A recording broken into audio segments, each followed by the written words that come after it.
Yo!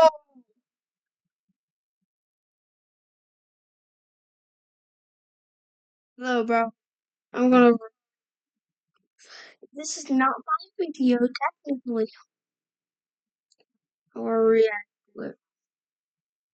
But, guys, go check out Rookie. He's the maker of the video. So let's get into it. Killer. When I was a child, I was so terrified of this picture, and unfortunately, I was a victim to being jump scared by it many, many times. And currently, there is a bounty.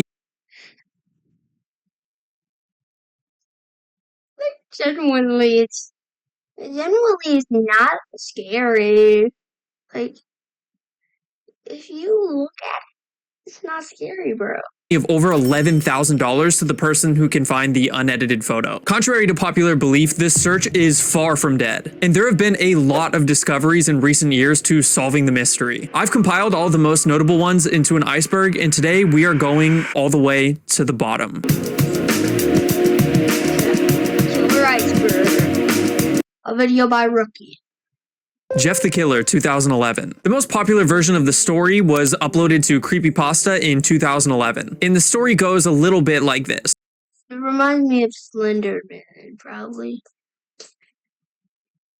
Jeff, his little brother Liu, and his parents had recently moved into town. And on the way to school one morning, they get attacked by a group of bullies holding a blade who take Liu's wallet. Jeff retaliates and manages to get a hold of the blade and attack them before they run off. Fast forward, Jeff is at a birthday party when the group of bullies show up again seeking revenge. While attacking him for the second time, Jeff snaps, and while fighting them, both bleach and vodka get spilled all over him. Then, they ignite a fire with a lighter. He falls to the ground and wakes up in the hospital. Later that night, Jeff carved a smile into his face and his eyelids were gone. His mother, horrified, goes to his father for protection, but it was already too late. Jeff attacks his entire family with his blade as he utters the words, "Go to sleep." Looking back on this story, I can't lie, it's a lot cheesier than I remember it, but I wasn't the only person that felt this way because eventually the story was removed from Creepypasta for being poorly written. But then, due to its popularity, it was rewritten and eventually reposted in 2015. One may believe that this was the origin to the scary image that everybody knows of, but this couldn't be further from the truth. This is just the tip of the iceberg.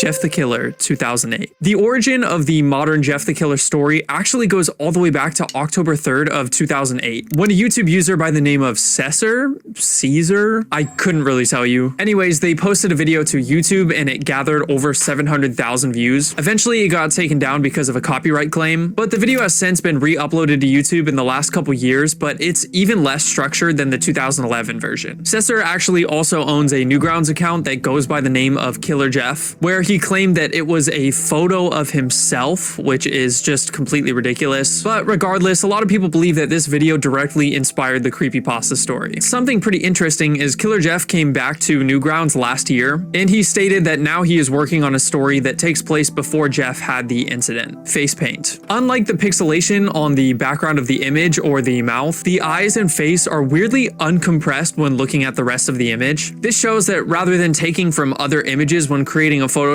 these were all details that were painted in. There's not a lot to say here, but I thought this would be an important detail to point out before anybody goes searching for the source image of the eyes for the next half of a lifetime. Jeff the Killer 1 and Jeff the Killer 2. If you're watching this video, I'm just going to assume that everybody here has seen the image of Jeff the Killer with his white piercing eyes. But what a lot of people might not know is that this isn't the first edit of the photo. The actual first edited version of the photo is this, which is still just as horrifying, but kind of in a different way. The main differences being between the lack of the photoshopped smile, but also the eyes, which a lot of people believe to have been taken from an old Mr. Potato Head figure. And the eye in this first version is pretty funny because it's just the same image duplicated twice, but there is no doubt that this is the first version of the two. Even just when looking at the second version, you can see the old eyes behind it. Throughout the Reddit community of the original Jeff the Killer image, they refer to these two images as Jeff the Killer 1 and Jeff the Killer 2. Those are two important terms to remember over throughout this video because I'm going to use them from here on out. Fake edits. Of course, in true internet fashion, now that the search for the source image has become a popular topic, a lot of people have created fakes over the years, and some of them are better than others. On top of that, the introduction of AI over the last couple years has made the water just that much muddier because it takes absolutely zero effort to just make a new fake. My personal favorite being this one of an anime girl. There's actually a pretty extensive document covering most of these fakes that I'm going to link in the description, just in case you stumble across one and you might think to yourself that you've solved the case. 4chan searches. This entry is just referring to 4chan threads that were made in 2013. Here they debunked multiple versions of the story, but most notably the Killer Jeff version of it where he claimed it was himself.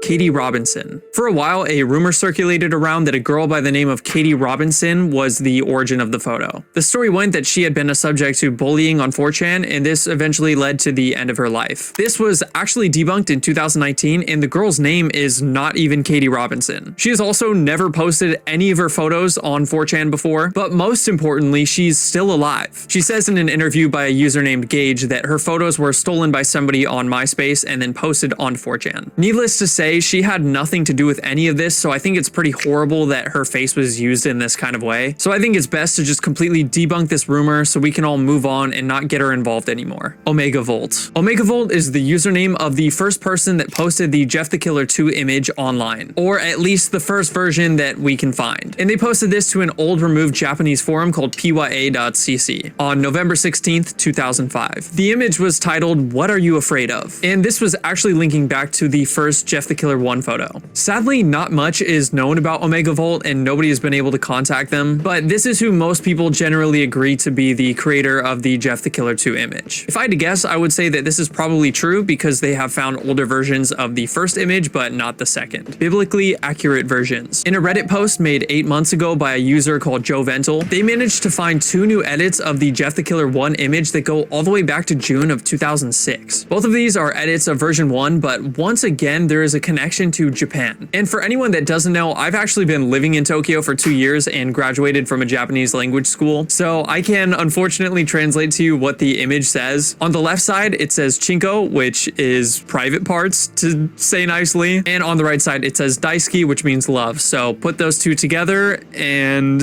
please don't get me in trouble by YouTube, okay? Japanese origins. This might seem to be kind of an obvious one by this point, but as you start going deeper and deeper into the iceberg, it's just going to become that much more blatant. The connection with the image and Japanese roots seems to be pretty strong. One of the strongest points wouldn't even be just their hair color, but specifically looking in the background at the closet. I know personally that before I moved into this apartment, I lived with one for 2 years.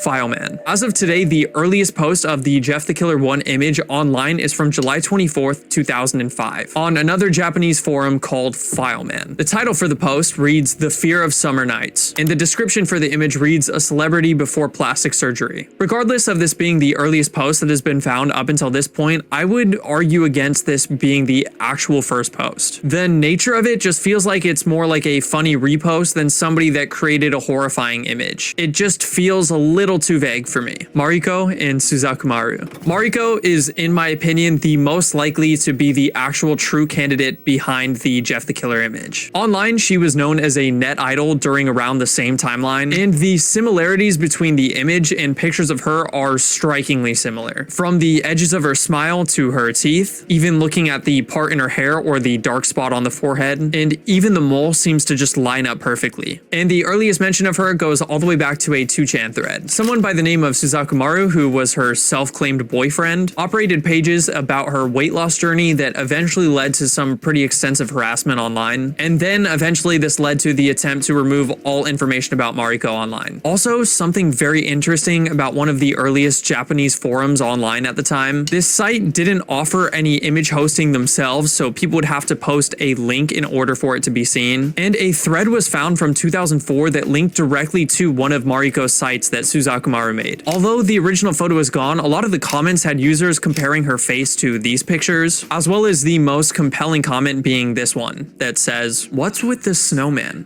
Let's call it a snowman with a face, which is definitely a big indicator that this could be the photo that we're looking for. Also, another strange note is Suza has a lot of other various images that they had found, with a few of them being photoshopped and also kind of creepy. This indicates that he does have some form of photo editing skills, as you can see by the weird face in the background. The whole situation between the two seems to be pretty messy, and this could be the explanation for why it hasn't been found. This all took place in May of 2004, which was almost a year before the first Jeff the Killer image we know of showed up online. But even though there has been so much time that has passed in between these two events, I just think there are too many similarities. It just all aligns way too perfectly. X. While scouring other sites that were created by Suza, a user by the name of Zaytag actually managed to get in contact with one of the frequent commenters. The person wanted to remain anonymous, thus being named X. And he claims that Suza had a secret gallery of photos that was password protected, one of these sections being called Mariko's room. Although he couldn't confirm if Mariko was Jeff the Killer, there was potentially useful information in the mention of Suza's images being unique composites blending UFO and occult elements with hidden eerie features. Since then, there have been multiple attempts to contact X, but there have been no responses. Although this story seems pretty intriguing, it's kind of freaky if you ask me. If they did have these secret galleries, it might even be more horrifying than the original Jeff the Killer story. Without any specific evidence, I think this is something that we should definitely not take at face value. As I know personally from the Minnie Mouse basement search, a lot of times the original creator can even try to throw you off trail. Sometimes they want to keep it lost, so they're going to tell you things that aren't truthful, so it's just something to keep in mind. Variety show origins. From pya.cc in September of 2005, Miyama, the poster, claims that he believes the origin of the photo is from a Japanese horror show called Honto ni Atta, Noroi no Video. People by this point have gone through every single episode that aired between 1999 and 2005. They couldn't end up finding what they were talking about, which means this likely isn't true, but this sentiment that the Jeff the Killer image came through a Japanese backstage or variety program is definitely not rare. But I know firsthand that remembering details that happened over 20 years ago can be pretty difficult, so I think it's certainly possible that just some Mandela effect is happening here. Edits and compression. It's pretty widely accepted that the mouth on the first image is unedited, as the size and position just seem to make sense. But a few months ago, a user tried messing with the position of the mouth, and it all of a sudden resembled Mariko a lot more. Up until this point, I was pretty convinced that there was no way there were any edits made to the mouth, but I can't lie that this post made me question things a little bit, and now I see it as a possibility. I'm not going to get into all of the small details in this video. You can check it out in the document yourself in the description, but through using different visual artifacts on screen, they managed to believe they found the original size of the picture. And this would specifically be very helpful because sites like 2chan would compress the images in a way to a certain size. And so based off of this estimate, they could hypothetically rule out certain websites not being possible because the size wouldn't line up with how they compress it. Face.jpeg. This is the earliest version of the Jeff the Killer 1 image that was found on a Western forum, and it was posted by a user that goes by the name of Mighty Omnivore. A Discord user by the name of Perdidas Redux managed to get in contact with them. Strangely enough, Mighty Omnivore claims that there are 3 to 4 different angles of the Jeff the Killer image, completely unedited, and one with her leaning back, although they couldn't find any of these versions when looking for them. It's definitely very interesting, and it could be a possibility that they're out there somewhere. And as for the title behind the image, prettyface.jpg, this was most likely just a file name they chose when saving it to their computer, but apparently it also has floated around on Japanese forums. Nachi. One of the potential leads is another post that was put onto Fileman, and it was posted on July 11th of 2005, just 2 weeks before the Jeff the Killer 1 edit was posted on the same exact site. Just looking at the resemblance of the two photos, it is way too similar. There are of course a few major differences like the background or the strands of hair, so this seems less likely to be it, but there are too many similar details to just say 100% that it's not. The classroom photo. This is referring to a photo of a classroom that goes all the way back to December 6th of 2006. Despite the JPEG extension, it's actually secretly a GIF photo that after 10 seconds will pop up with the Jeff the Killer 1 image. Basically like an old jump scare screamer. And I'm not gonna lie, when I was researching this for the video, it scared the crap out of me. The image itself has no correlation whatsoever to the Jeff the Killer origins, but in the early internet, a photo of a classroom suddenly changing into a scary face could definitely be something that sparks rumors online. And that's all of the most important information regarding the Jeff the Killer image. Basically, all of the information I found for this video was posted in the subreddit in 2 documents that I'm going to link in the description. Make sure you read them in depth first and then go check out the subreddit. This has been one of the longest mysteries online for so long, so it would just be so cool if we could actually just finally find it. If you want to help us look for other lost media, you can join my Discord that's going to be in the description. And also, I dropped a... By the way, we're going to watch more.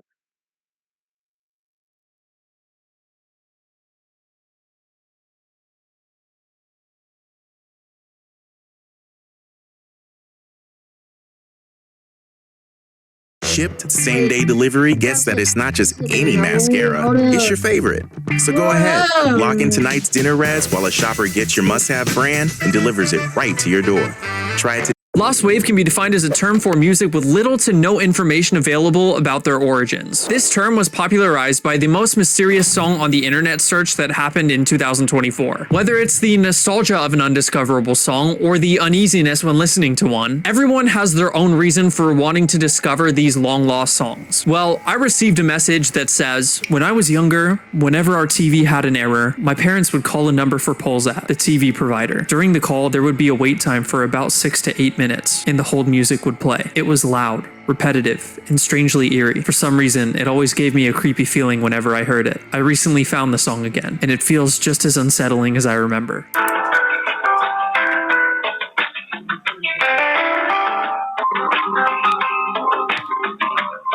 Not that eerie, bro.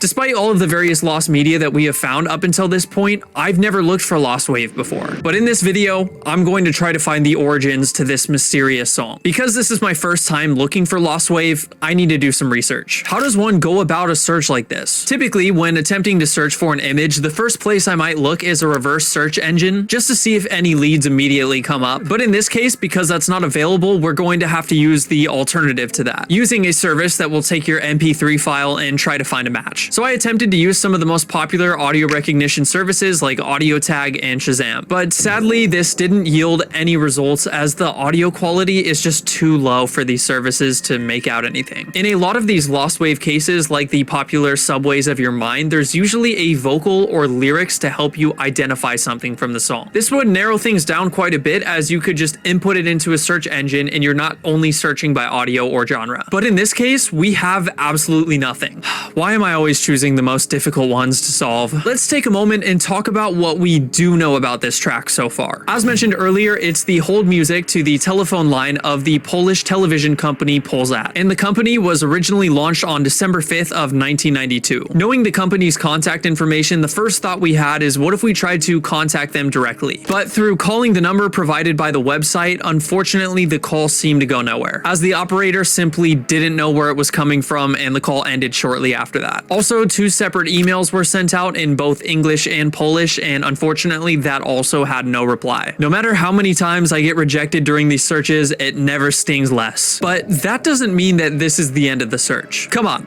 You know me better than that. I decided that we need to do whatever we can with what we have until something new comes up. Another common hurdle that could happen when doing a lost wave search is the possibility that this is a once recorded demo that was never posted anywhere. As in that case, no matter how much you search for it, it's just not going to be on the internet. But I actually strongly think that in this specific scenario, that's not the case. Even if the song could be traced all the way back to Polsat's start in 1992, we're talking about a media company here. I highly doubt that they would use some random demo from somebody they personally know when they could just license it from a third party. So I decided to try the brute force method. I started looking for some of the most popular stock music companies that go at least back to 1992. None of that 2025 AI stuff, get that out of here. And started going through each of these libraries song by song. Personally, the song that we're looking for sounds a lot like bossa nova, so I decided to look for songs and genres that were connected to that. I went through multiple different services and flicked through hundreds and hundreds of songs for a few hours. But once again, I had come up with nothing. At this point, the song was haunting to me too. The eeriness and the distortion making it just low enough quality to be unable to discern what any of the instruments in the song are. So I decided to enlist the help of my Discord. Instead of just myself attempting to put the pieces together, now we had multiple people on the hunt to find literally any information we could about Polzat. But out of nowhere, at 1:42 a.m., the user Jack from my Discord found a re-upload titled Digital Polzat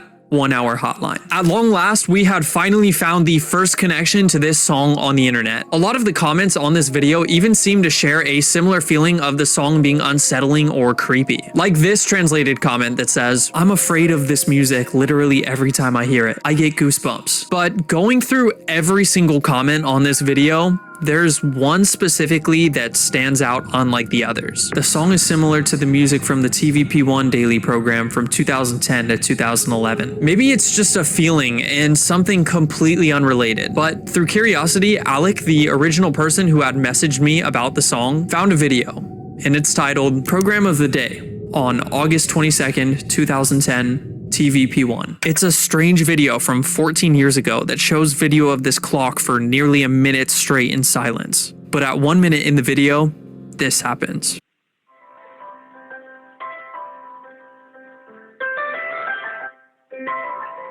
It's another recording of the song we're looking for. While still in low quality, undoubtedly it has more clarity than the version we've had up until this point. But it doesn't stop there, as this video is just one of 26 videos in a playlist showing the TVP1 program screen. Going through each video individually eventually brought us to this. The song in full quality, right in front of us. I was asleep when this was discovered, and I was completely shocked when I woke up to this. The top comment reads, "The melody from the day's program is identical to the melody for Waiting in Digital Polzat." Undeniably, this is the song that we're looking for. The piano melody lines up perfectly, and so do the drums. It's crazy to hear this in full quality after all of the hours we put into this. Now, all that's left is to find out where it came from. A user from my Discord that a lot of you might know by the name of Fish had stumbled across this song titled Piano Prayer, originally released in 2008, that featured part of the same piano. After taking the highest quality version that we have and running it through another one of those audio recognition services, this song comes up, and initially I had thought that this was definitely the original source and creator. But when comparing the two songs, both the drums and piano are doing completely different things. It also doesn't feature a lot of the crucial parts from the melody line that's used in the song that we're familiar with. It seems way more likely that he was using a combination of loops, which is usually taking a small bit from one person playing an instrument, and then taking it to make his own song but using it from somebody else's audio library. So essentially the TVP program and JMC's song would just be two different remixes of the same piano. My own Discord told me that this was an impossible task that would take months to figure out, but somehow in this short amount of time we made so much progress and we are extremely close to figuring it out. Similar to the search for the barn that we did recently, it seems like this is just going to take manpower and some brute force. That's why I thought I would make this update video and say that I need your help. If you want to help us look for this song, or maybe you have lost media you want to find, or you just want to help, my Discord is going to be in the description. Also, I recently released a song called Oh Captain on Spotify, so if you were entertained by this video, please go listen to that song on Spotify. It's going to be in the description. And yeah, peace out. Flow, flow, flow, flow, flow. I've been sinking like I don't. All these reasons that I go. Dude, to make some actual good music.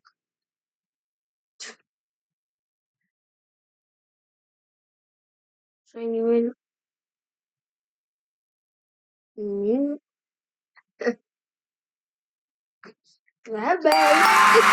You have the most beautiful exoskeleton. Not as beautiful as your exoskeleton, my love.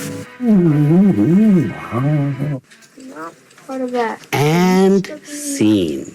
What? In my last video, I went on the hunt to find a scary image that traumatized both me and my sister when we were both children. The image was a scary wolf-like creature holding onto a child. And it wasn't just some cheap Party City costume, it looked real. Well, I ended up finding the image and it's just as terrifying as I remember it. But when looking at it, you can probably notice a couple of strange details. For starters, it's 100% Photoshop just by first glance. But some of the other details include this weird text that's written on the wall. Also, it's clearly a photo of somebody dressed up as Santa holding onto a child with a face edited on top of it. And another observation is the face of this wolf-like creature also seems to be a yawning cat. When making the first video, the earliest source image I could find was from a 2003 car parts forum. This site is called Pelican Parts, and in a random picture thread you can see it's posted. But it turns out this photo is much older. But before we can get into what I found, but more importantly, how you can help me, I wanted to address some of the most frequent comments on the last video. This comment says, "Have you seen this photo?" No, I haven't, and I wish I hadn't seen it. This is a pretty big sentiment on the video.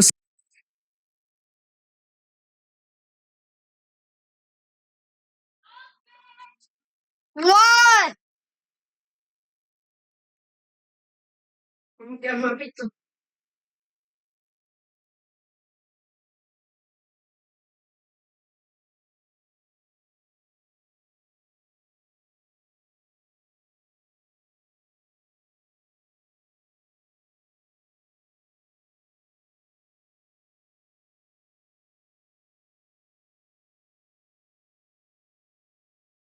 So I apologize if I accidentally traumatized you guys as well. That's completely my fault, but now it looks like we're all in this together. This comment says, "You could try the Wayback Machine." The problem with the Wayback Machine is it's not your typical search engine. I had actually used this quite a bit, but you can't just drag and drop in reverse image search. Also, everything on Internet Archive has to be intentionally archived, which means if a site is too obscure and nobody knows about it, it's probably lost forever. Usually you have to know the specific web address if you're going to use the Wayback Machine. So that's why I didn't mention it in my video. And finally, this comment says, "You didn't have to jump scare Momo like that." And again, my bad. I realize in hindsight that blasting this image on screen with a bamboo sound effect might have not been a good play, so I'm sorry to anybody I might have jump scared. And with all of that out of the way, let's get into what I've discovered over the last 72 hours.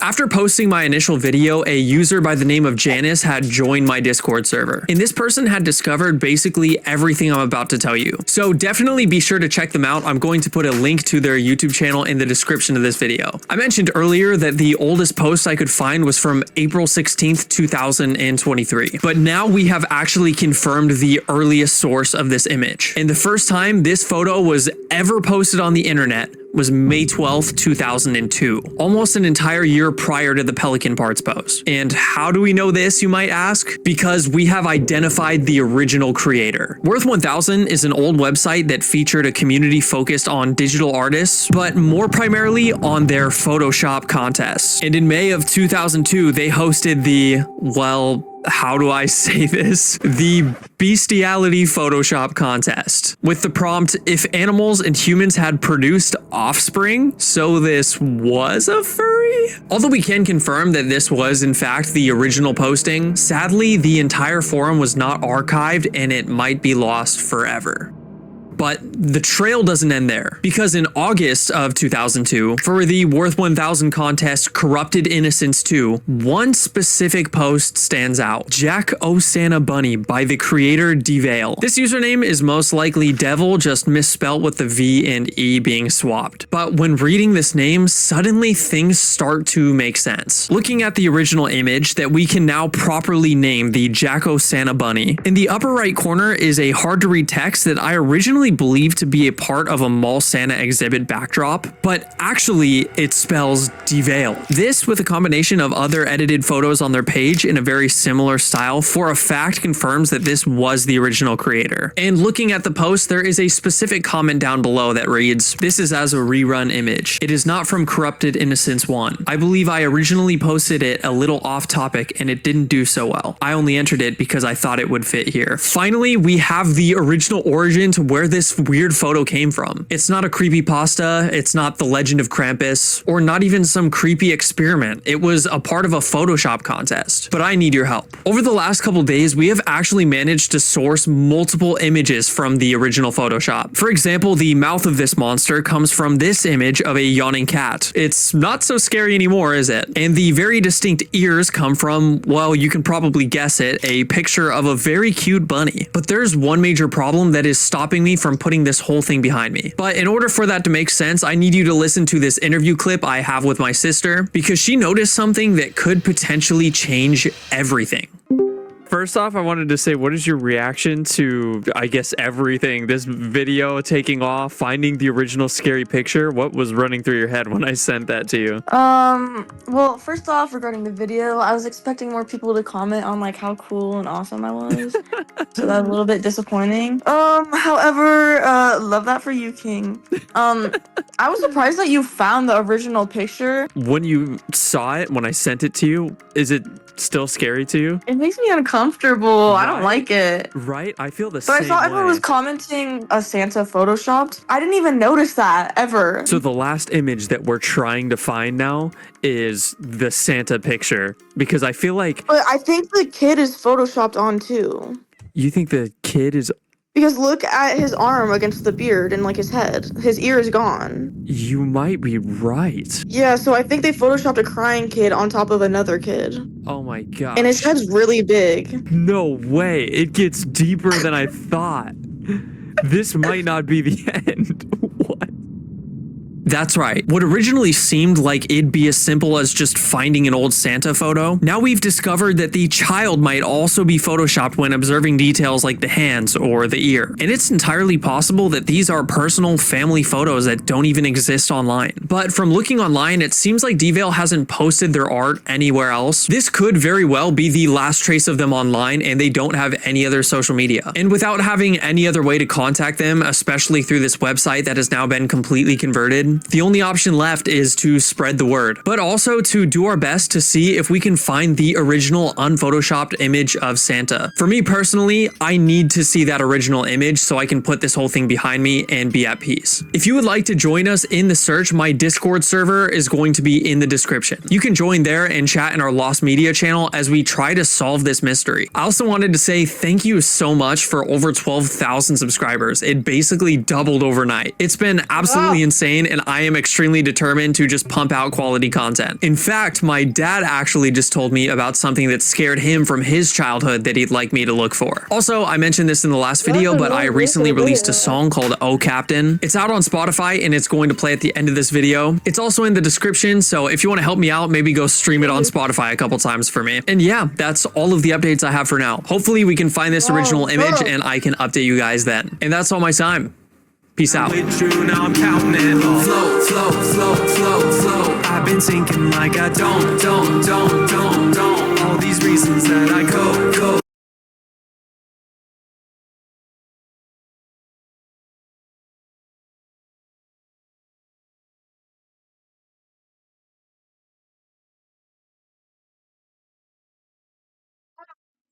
Hmm?